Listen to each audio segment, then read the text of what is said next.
of them, and got things. Is that okay that we were? Yeah, that's fine. This? Okay. Let me hit okay. So the problem with the conventional approach right now is, yes, there is autoantibodies of meaning the body's attacking itself in a certain area, in this case, the thyroid. Okay. But where conventional medicine kind of leaves off is like, well, here's a medication, not necessarily for thyroiditis per se, but for other ones, it's like someone's flaring, here's a steroid, or here's some immunosuppressants, which when someone is flaring, it's good that, someone's drowning, throw them the life vest, right? So we're appreciative of that. But they never go one step further to say, well, what is contributing or causing me to have the Hashimoto's? So it's a little bit of a cop out, because when I'm more of a science guy. So when we look at like cell biology, anatomy, physiology, immunology, and stuff like that, the cell I wrote it like that in my book, and I got a little criticized by using this terminology. But however you believe how you've been created, right? Just from a functional cellular standpoint, the cell has been designed to fight, fix, and repair. Right. So you have an immune system that, you have Army, Navy, just like like right now in America, we have Army, Navy, Air Force, Marines, we have Border Patrol. We have all these things to help protect, our country and the citizens. And also we have like Army Corps of Engineer, right, to help fix bridges and dams. And we have, hurricanes, we need to fix things like that. So there's always like the repair and defense. And so our body was never really designed to attack itself.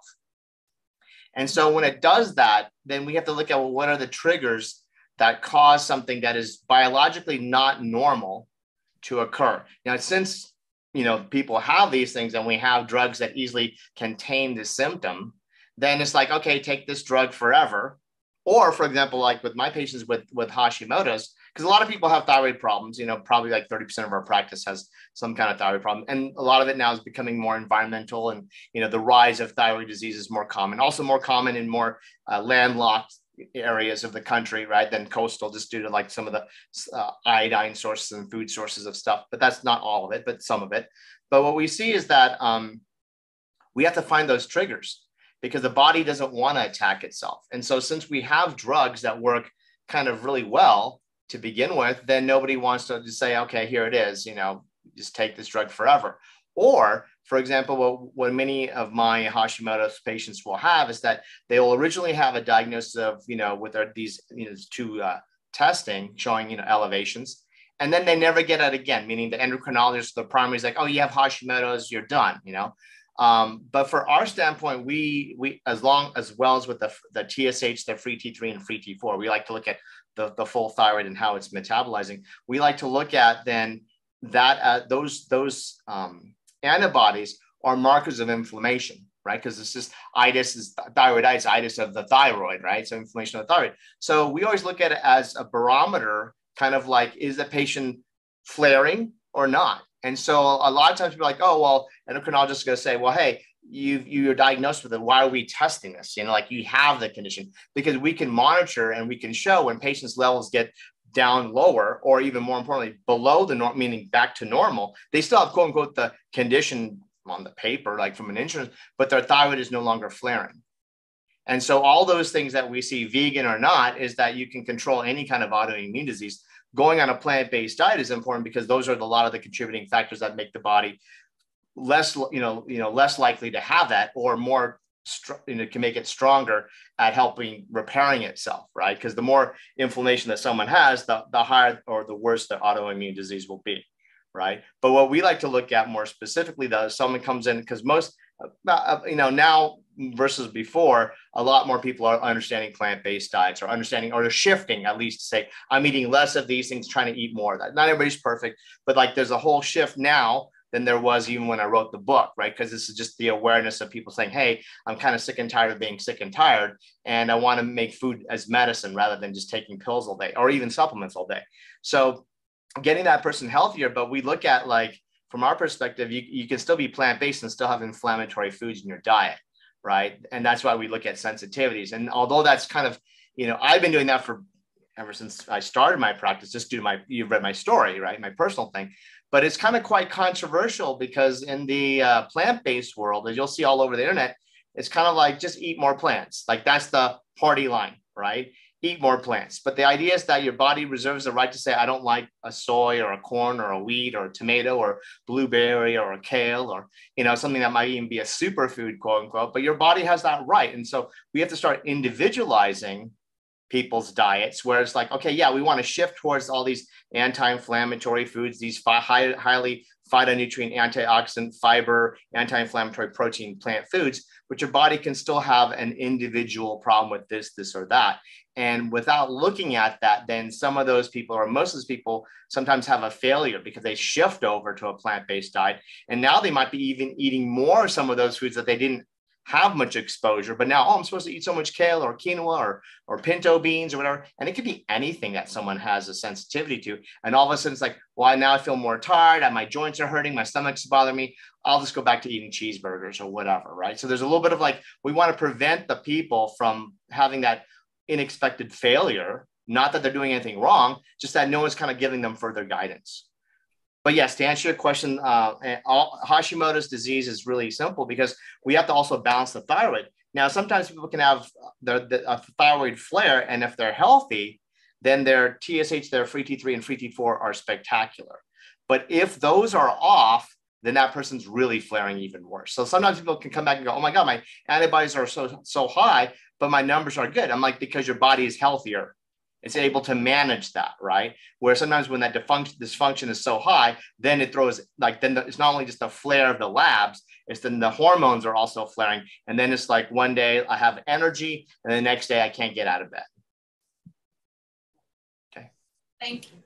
I have a question on allergy testing. Can you do allergy testing remotely? If someone wanted to be tested, we have grandchildren that are allergic to different things. Do you do a huge food panel? And or do you have to be in person? No, what we do is we send out the allergy kits to wherever you're at. And then all you need to do is find a phlebotomist to draw the labs for you, the blood work. Some places, some cities will have like these centers like Any Labs now, these franchises where you can kind of go and pay for, like a cholesterol, vitamin D, thyroid testing and stuff like that. And then you just bring the kit into those centers. And, you pay the phlebotomy fee, $25, $30, depending on where you live. And they draw the blood, it gets sent to the lab. Everything that we do, all the microbiome allergy testing, all the nutrition testing, they all get shipped to the patient. And the patient, if it's a urine test or a stool test, they do them at home, for example, or breath test, they do it at home, all the GI testing, but all the things for foods and gluten or environmental allergies, that's a blood test, but it can be sent directly to your home. And all you need to do is just find a phlebotomist. So most places they have like those centers, but if not, you just Google like phlebotomy services.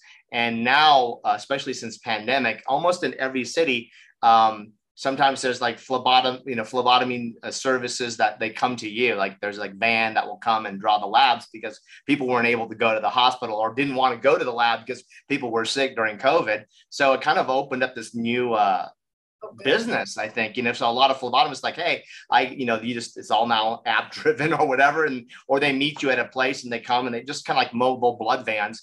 So that's kind of a nice thing from that pandemic. There's now access because now people are looking at taking a business outward versus like, hey, I got to drive all the way, sometimes 2 hours to the next main city to find someone. So just Google phlebotomy services in your area. Great. Great. Thank you. Anybody else have a question? Wow. That's cool. Dr. Pye, I'm afraid to hear the answer to this because I think you may have already answered with your Hashimoto's. I had Graves' disease years ago, and they basically disabled my thyroid with a radioactive iodine pill.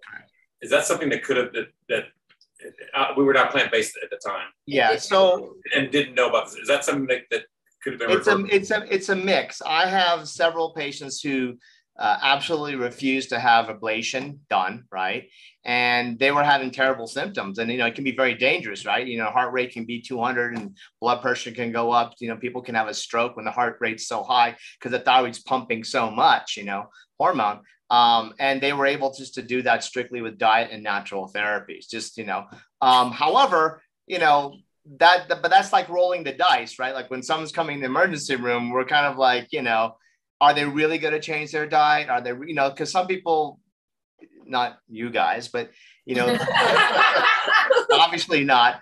But the problem with right now, I think with all conventional medicine is that they've never given the patient really truly any opportunity to change, right? And every algorithm of education in terms of every disease, whether it's heart disease, diabetes, cancer, or thyroid disease, or even Graves or whatever, the first part of the algorithm in every teaching is diet and lifestyle. Like that's the first thing that you're supposed to discuss, but it's the first thing that's never discussed, right? We go down to let's go to the drug therapy. So, but that's like the guideline, like in everything. So it's never like, let's bypass that. Is that the problem is that since most people come with an acute issue, then they go straight to pharmacotherapy. And some people need that. Like sometimes like you can't, it will take so long for someone to change their diet. Now, some people do it overnight, but the reality is, it takes time. Probably most of you know that some things are like really easy. I can get rid of these things. And then these things, it's my last part of the action of moving plant-based. The way I practice is slightly different.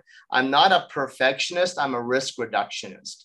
What that means is I want to reduce the risk in all the categories of disease, but I don't want anybody to be a perfectionist in any of them at one, because it makes because I have also these crowds of patients now since the book came out, and also since people are changing in social media, is that they become then hyper focused on food, and then they're missing everything else out, right? So they can eat a completely 100% plant-based diet and totally be stressed out, right? Mm-hmm. They're not doing mindfulness, they're not doing meditation, not doing exercise, they're not getting sleep, they're not having any kind of community or sense of purpose or what they're. So it's like it becomes just like, I'm just juicing kale all day or whatever. We become hyper focused and not looking at the whole epigenetic. So when I have those 10 steps, and in fact, working on the next phase of the next reiteration of the book, even in the last few chapters, to be honest, when I was writing the book, because my book was actually 3 times bigger, right?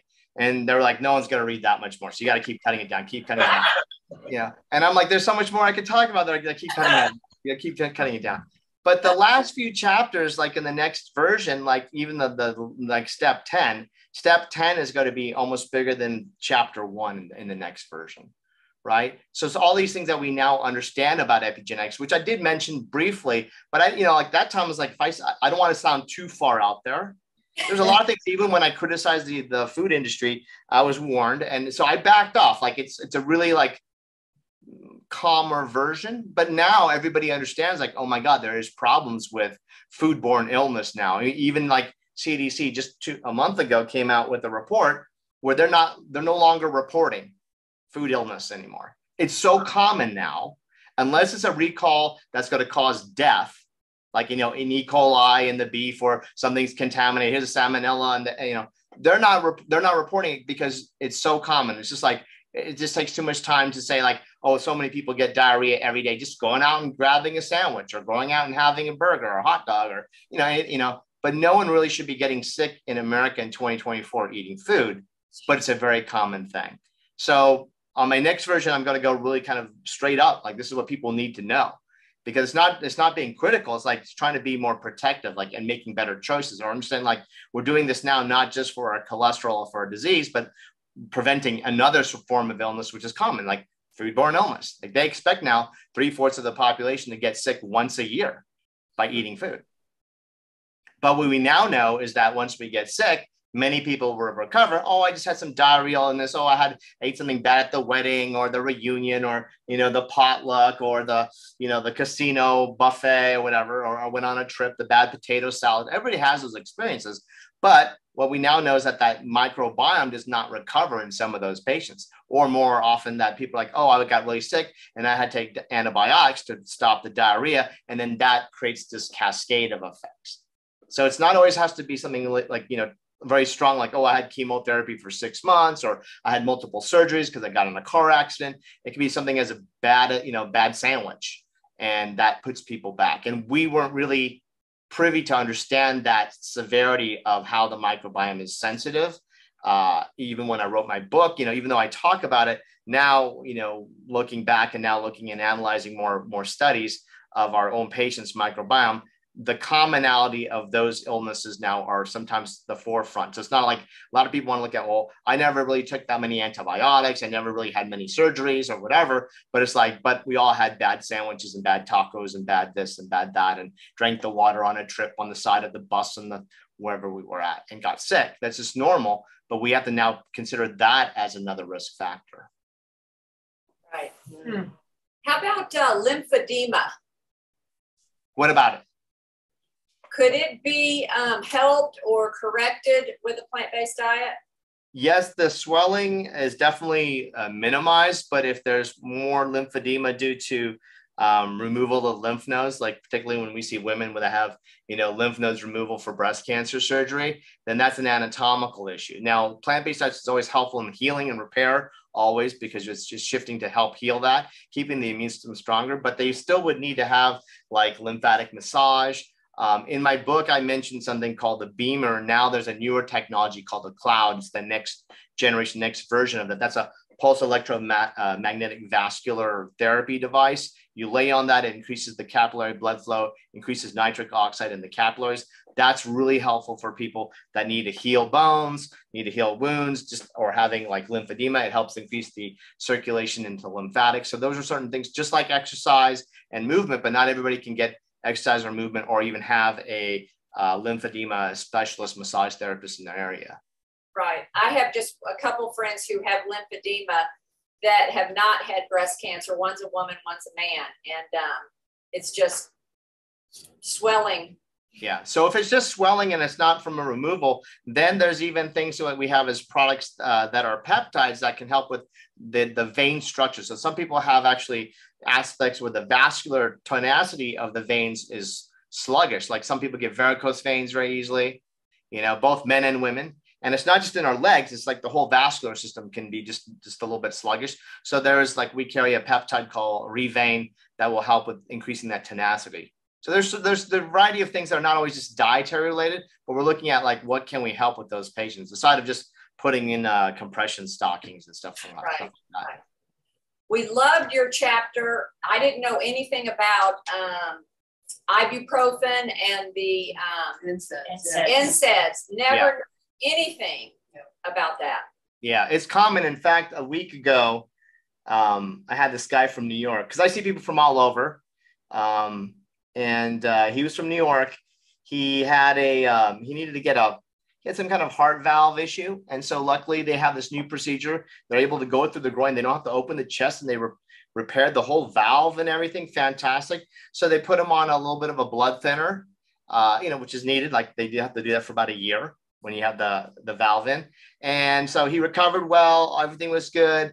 And he was moving some cat food. You know how they have those big bags of cat food or dog food. I don't know which one it was, in his car, and it fell between the seats, whatever. And you know how the bags kind of bend over. So he went to go grab it and he sprained his wrist. And so he's like, oh, it hurts really bad. So he went and he popped a couple of ibuprofen for 2 days. And then he ended up having a GI bleed. Exactly what the book says. Then he has a GI bleed, goes to the emergency room. Then he's GI bleed. Then they got to do, you got to stop the bleeding. They do a colonoscopy. They do the colonoscopy and they perforate his colon. Right. And then he's then it becomes sepsis. And then he's in the hospital. It was just one thing after that. Then he gets discharged finally when they're stable. Then he ends up getting C. diff, right? Which is another diarrheal infection from the antibiotics that we give for. So it was just a simple little 2-cent thing that we all have, a bottle of this in our, it's literally, it's still when we look at there was one graph, I think in my book, and it was really controversial. It was a study looking at the causes of death in America, right? And lifestyle diseases. So we know heart disease, and then, cancer, and then stroke. And then now that's been modified where COVID's in there somewhere the second or third, just because it's still going around, unfortunately. And, but those are lifestyle diseases. But when we look at causes of death, and that's a separate kind of statistic, is medical errors and side effects of drug still kills more people than even the heart disease, right? But nobody really wants to talk about that because that means it's a system failure. It's not like, hey, you ate too many cheeseburgers, shame on you. It's we just are overloaded, we're understaffed, where people are tired and mistakes are happening. And since COVID, it's just even higher because we've lost so much nurses and doctors through the workforce because everybody got burned out. you know? And so like my dad, unfortunately, he had an incident just about 2 months ago. Anyways, he was needing some assistance and they dropped him. He broke his hip and he had to go to rehab. But between the EMT picking him up at the facility and then going to the ER and then going to the OR and then going to the post floor and then going to rehab, every place along the line, there was one medical error that I found. Like meaning like they gave the wrong dose. They didn't have this drug on board. Even 10 minutes right going for the OR, you know, like you meet the anesthesiologist, surgeons coming in, and like they even had a mistake.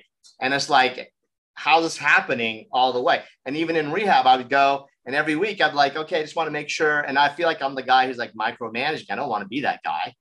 But then it's like, oh my God, this is why you have to micromanage, you know? And then I think of like, and then I think of all the people who don't have, you know, like most people, like family member will go and visit.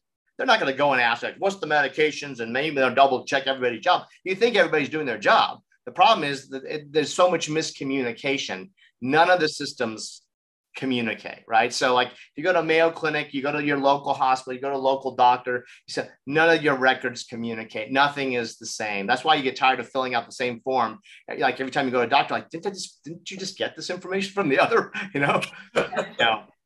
So that the errors are so high that's where like, I always tell people, and especially from where I'm at. So I'm in Albuquerque and we just had a ranking, unfortunately, 2 months ago of like, there was a hospital ranking system and there's 2,800 hospitals in America, out of which 11, you know, they gave an A, like a grade A is great. And then an F, right? You fail. 11 hospitals fail. And our main university hospital of our state, which is our trauma center, which is our main hospital, is a big one.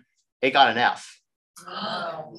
Right now, it's not that we're bad people. We're very, you know, we're the 40th poorest state. We're understaffed. It takes about 3 days if you get in the emergency room to be seen. So people, you know, like they'll just die in the parking lot. Now, this is like post-COVID now, but that's just how it is, right? Like that's just like you expect, like, you know. So I always tell people like who are local, who see me, I was like the change of going vegan is not to say that you're better than someone, is that you don't want to die waiting 36 hours to be seen in a parking lot getting into the emergency room in my stay, right? There's a lot of motivating factors that like the way I look with my patients is like everybody has their little aha moment or their little thing that kind of lights their pants on fire. Like what's going to motivate me to do this? Some people's like, oh, my cholesterol, my blood sugar, or something ran in my family. My father had this, my mother had this, or we even have our own personal experience. Like, I don't want to go down that road anymore. I took this medication that got side effects, or I'm just tired of not feeling good, right? But I always try to find that pressure point because that's the motivating factor. Because a lot of these things are amorphous until you have it, right? Like you don't really feel heart disease in a way until you have a heart attack or you become debilitated, right? Like a lot of these things, like you don't think about cancer until you have it. And then it's like a world of different, like your whole life will change. And most people don't like going to the doctor, but then I'm like, then when you have like a surgeon and an oncologist and a radiologist and, you know, it just becomes this huge, like people want to run even more away from this system. So I'm always trying to make sure like, you know, I have like my patients who live in Phoenix, right across from Mayo Clinic, I'm a little bit like less strict with them because I'm like, okay, you can go across the street if you needed some help. Not that that's an excuse, but you know, the truth of the matter is that access and healthcare is not universally equal in America. Yeah. And everybody thinks like, well, don't I have some kind of insurance and don't have, it's like, you know, if you look at the data, it would really scare you. Like, well, where you live really depends on how far you live from the facility, depends on your outcome, you know? So there's layers of that. So before we even, you know, diets, I always tell people, you have to like do your self-care. You have to really, you know, be so proactive because the system will fail people. Again, not purposely, just that's just the system now. We're not, as you know, like I write in the book, you know, we're ranked whatever 64, I don't know where we're at now, but you know, in terms of chronic disease care. So that's not good. We spend 4.3 trillion. I think it went up since I wrote the book. So now it's 4.3. I think it was 3.9 back then or something like that. And so when we're at the bottom, what is it? You know, we're not getting the value for dollar that we pay for. Everybody has a lot of expensive premiums. Everybody's trying to, you know, work 2 jobs to pay health insurance for their family, but that's not ensuring that they're healthier. That just ensures that they may not have as large of a bill. And now, you know, unfortunately, healthcare is the #1 cause of foreclosure now in America. It used to be #2 cause, but now it's #1 cause. So one incident that people have, just, you know. Wow. So that's where, like, you know, not to be scary, but like it is scary because like most people like, hey, you know, I go to church, I pay my taxes, I, you know, take my kids to the ball game, I do all this stuff. And then all of a sudden, like one thing, average person only has about, you know, three months of rent or something in their bank account or less.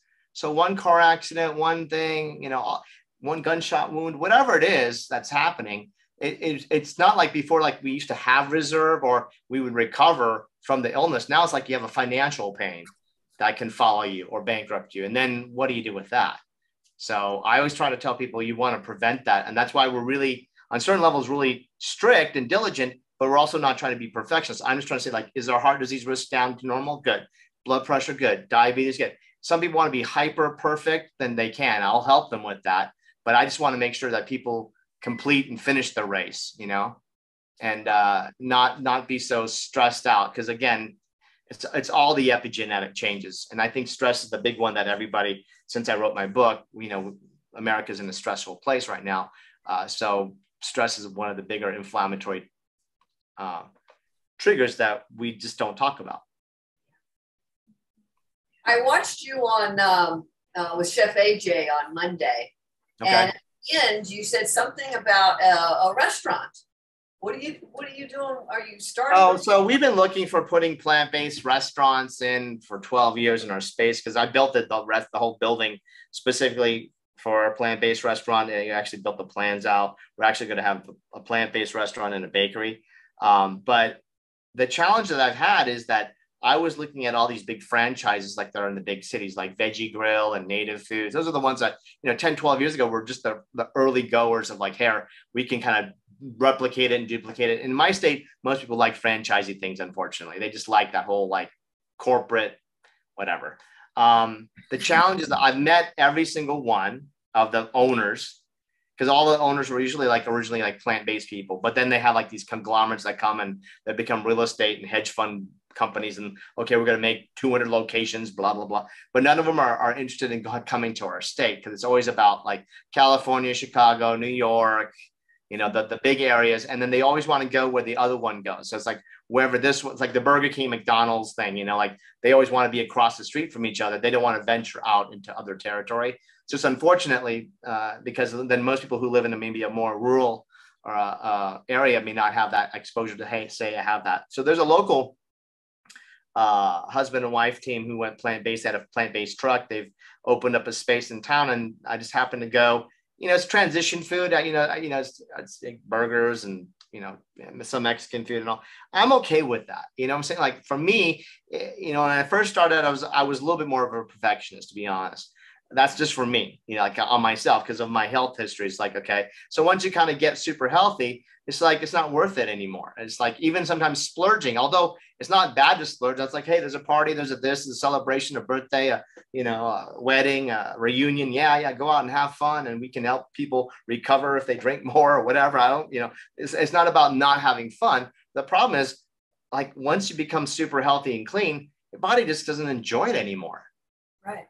It's kind of a weird thing. It's like I get to a stage in my life where I have a little closet in my kitchen because we have a nice kitchen and you know that's where we spend most of our time cooking, you know. And you know when I was younger, it's like let's say with alcohol, you know, you'd want to buy something really nice, like a bottle of this, or get something for like a drink, or here's the best tequila, or here's the best bourbon, blah blah blah. I got all these shelves, and it's like now it's like I don't even open the door of that little.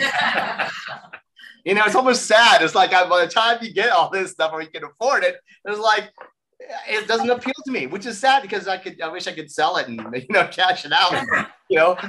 But it changes your perspective, right? It's just not worth it. It's like I always tell people your body is like a Ferrari, right? Or everybody wants to be a Ferrari in a way, but we kind of treat our body like a Ford.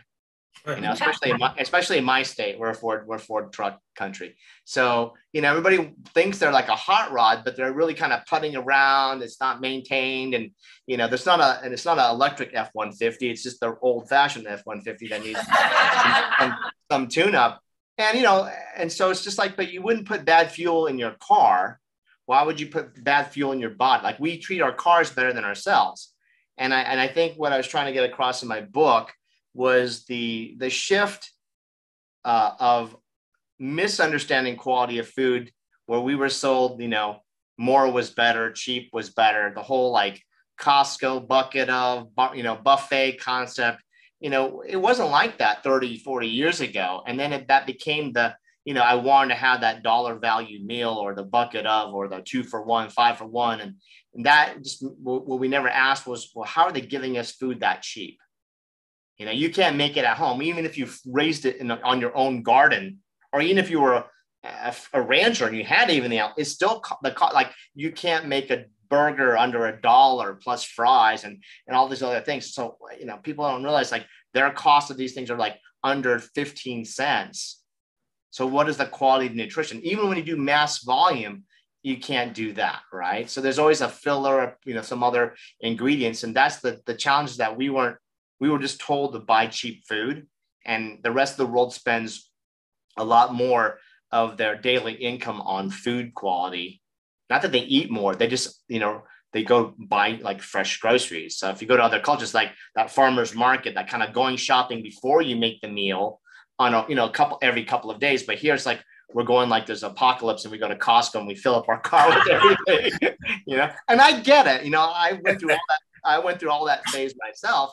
And now it's like, I like to go and just buy a little bit at a time, cook it fresh as much as possible. And it's just a different kind of thinking, and I think if people were to travel to like Europe and other places around the world, they would see that that's how it is. We were just always like stocking up because we were afraid of like, we all became like preppers in a way. Like we just were afraid, like, 500 rolls of toilet paper now post-COVID, everybody's like all these things. And it was like, and the cost being so cheap, then we just bought more because like, well, why not? Let's get a bigger jar. And I think that just led us into like, then we have to finish that jar, all that kind of stuff. Yeah. Well, Dr. Pai, I know we only have a couple minutes left. I just want to. No, I have time. I blocked off time, so I'm here. Well, I think though that we're on the free version. We're on the free version over here in Dallas. Oh, I'll send you a link if you want. I have the real version. No, I do. I took the time, so I don't mind talking. Does anybody else have any other questions? I think. Go ahead. Yeah. Stand up so we can hear you. I just Monday I had a ovulation to correct atrial flutter. Yeah. They told me that it was okay to take acetaminophen, but based on what you were just saying, maybe I shouldn't. So the acetaminophen is Tylenol. Out of all the non-steroidal anti-inflammatories, that is the safer one. So that's not an ibuprofen product. It's not an naproxen. So the acetaminophen does not have the black box warning. However, taking too much of that can cause liver problem. That's why FDA extended the time, so it's now every 6 to 8 hours a capsule versus every 4 to 6, because most people can end up having liver problems, because most people have usually fatty liver now. 40% of Americans have fatty liver just due to diet and other things. And so we're trying to cut down. The average American is taking about 3,000 milligrams of acetaminophen, which is Tylenol, but the generic is acetaminophen, in products daily, sometimes without even knowing it, because they're taking like a cough and cold, a nighttime PM, a blah, blah, blah, blah, blah. And then we take additional because, I just had surgery or I have a headache. And that's all of a sudden where we have this little bit issue or risk. But it won't be anything dangerous in terms of this. But I just look at, I just use something like Bosmeric because I'm like, let's just go for something that's completely natural that has 100 different other benefits that people can take that we don't. But if you ever were stuck, you're like, hey, I don't have Bosmeric and I'm, traveling, I'm in the airport or, whatever, then the acetaminophen is always the safer choice. It may not give people as much anti-inflammatory benefits as they would like. That's why people are like, oh, I like ibuprofen better, but it won't cause that heart attack, stroke, or GI bleed. So I always think that's the trade-off, that you want to definitely lower your risk. Yeah. Thank you. Thank you. All righty. Well, I think you've answered all our questions. We don't want to take up your time. Thank you so much for what you do. All right. Wonderful. So I just want to let you guys know, like, if you ever want to do a consultation, welcome to contact my office. We'll send the kits. We do a Zoom and everything like that. And then we do the follow-up. We send all the labs to you and you can write all the things. We go over all that. We do there's some new microbiome testing. Just letting you know, there's a great video, if you haven't seen it, called The Secrets of Gut Health on Netflix. If you watch that one, then everything that I talk about microbiome, it's in a documentary film. It really explains what I was trying to get across like super simple. And now we can even not only look at your microbiome, like I mentioned in the book, of how it's working, overgrowths, inflammation, and stuff like that. Do all the nutrition testing, looking at heavy metals, toxins, all your nutrient levels of which foods to eat more of. That's what we want to focus in on. But now they can actually develop prebiotics and probiotics based on the genomics of patient's microbiome, specifically for the patient. So it's kind of like it's every day things are just getting more and more individualized, so that we can kind